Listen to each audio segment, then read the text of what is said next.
Well, in a push evocative of the Soviet Union's efforts to bring African nations into its sphere of influence, the Kremlin in recent years has stepped up its engagements across the continent, from military and mass disinformation campaigns to involvement in domestic politics. Few African nations have been spared Moscow's interest.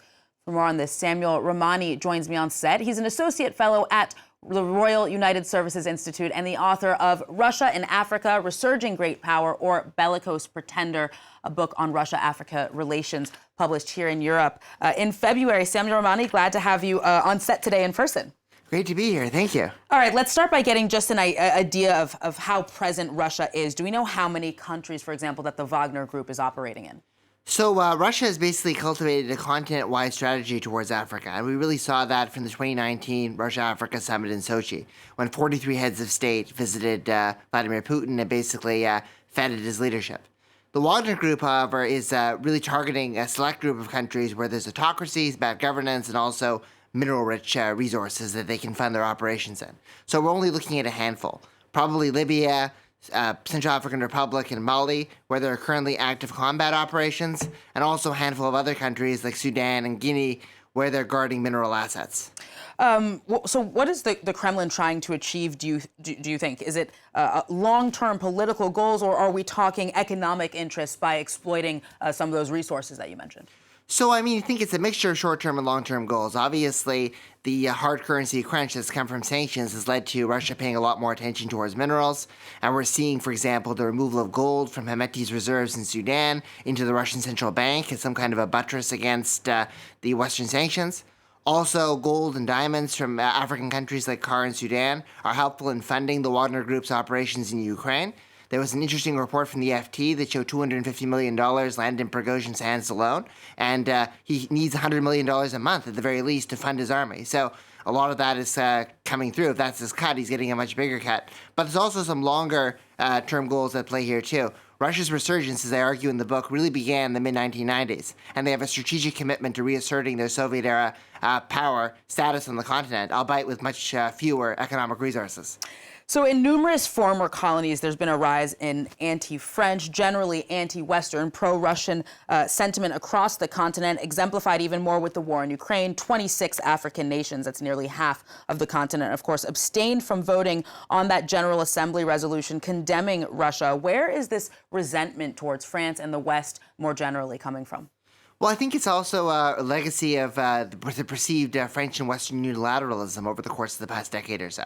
So events like the 2011 turnover in Cote d'Ivoire, the U.S. drone strikes on Somalia, the change of regime in Libya against Muammar al-Gaddafi, which was seen as an overextension of the NATO and UN mandate, as well as also the failure of some of the French counterterrorism operations in the Sahel, particularly Operation Barkhane, to really stabilize countries, has led to a lot of resentment and has led to countries looking to other alternatives. And Russia is more than eager to fill that gap and stokes these sentiments by promoting narratives that the Western countries are just trying to seize uranium and gold from African countries and they're neocolonial, whereas they're some kind of an inheritor of the Soviet anti-imperial support for decolonization, regardless of the fact that Wagner actually is plundering African mines, and when it intervenes in terms of security, it strengthens autocrats, but doesn't do anything to improve the security situation, as we're seeing right now in Mali. So that brings me to a next question, which you at least partially answered. You're here in Paris for a conference on what's been described as Russia's false crusade against Western colonialism in Africa. What is this neocolonialism that the Kremlin refers to, and how is it any different than what you just mentioned there, which is Moscow's own actions kind of destabilizing domestic politics, exploiting minerals? Is there any real difference between the two? Well, there actually isn't really much of a difference between the two, but the clever thing is that the Wagner Group and Russia often step in when there's an autocratic or closed environment, and they tend to capture the leadership, and also alternative media tends to get squeezed out of particular countries, like we're seeing in Mali and Burkina Faso, RFI being kicked out, Western journalists leaving. And then this allows Sputnik's francophone media outlets to step in, political technologists associated with Yevgeny Prigozhin, like the Foundation for National Values, to spread these messages. So it's really two sides of the same coin, and one can argue that Russia's Wagner Group is by far one of the leading contributors to casualties, even in Mali over the course of the past year. So it's arguably much worse. But they have the information presence to be able to influence a lot of people in their favor.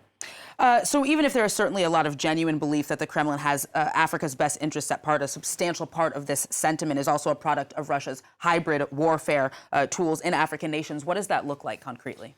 So it takes a variety of forms, obviously, and I think that we should be looking at the mixture of private military contractors as well as really the use of political technologists as well as disinformation outlets to spread different sorts of messaging. So that's really what we're seeing happen in many different areas. Of course, the inability to sometimes synchronize all those things causes a lot of problems. I think in Mali, they're more effective in the information war, but they haven't been very effective militarily on the ground because they haven't even been able to secure the leading gold mine or any major cities. In Libya, I think it was somewhat the reverse. They were more effective on the ground in terms of helping Khalifa Haftar take control over eastern and southern Libya.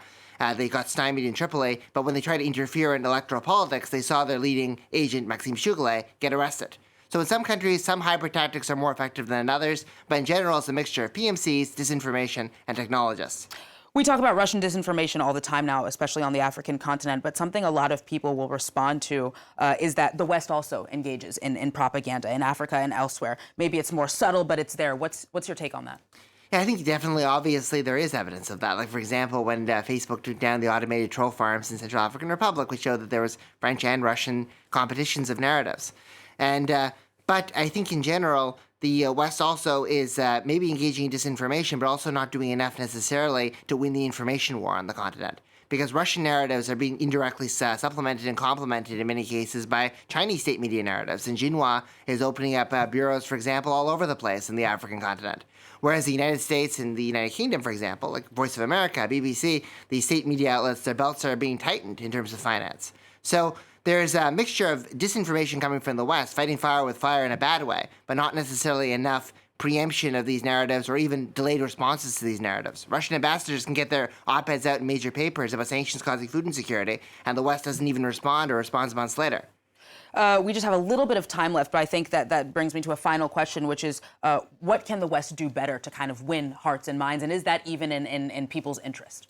Well, actually, one of the things that's interesting about the United States, for example, is that U.S. soft power in Africa far outstrips and exceeds that of Russia. So if you look at opinion surveys, you see maybe 35-40% of the people in most African countries have a favorable view of Russia, and many of those are people who remember the Soviet era. The younger generations are more skeptical. The U.S. favorability is a lot closer to China, about 60 or 70%.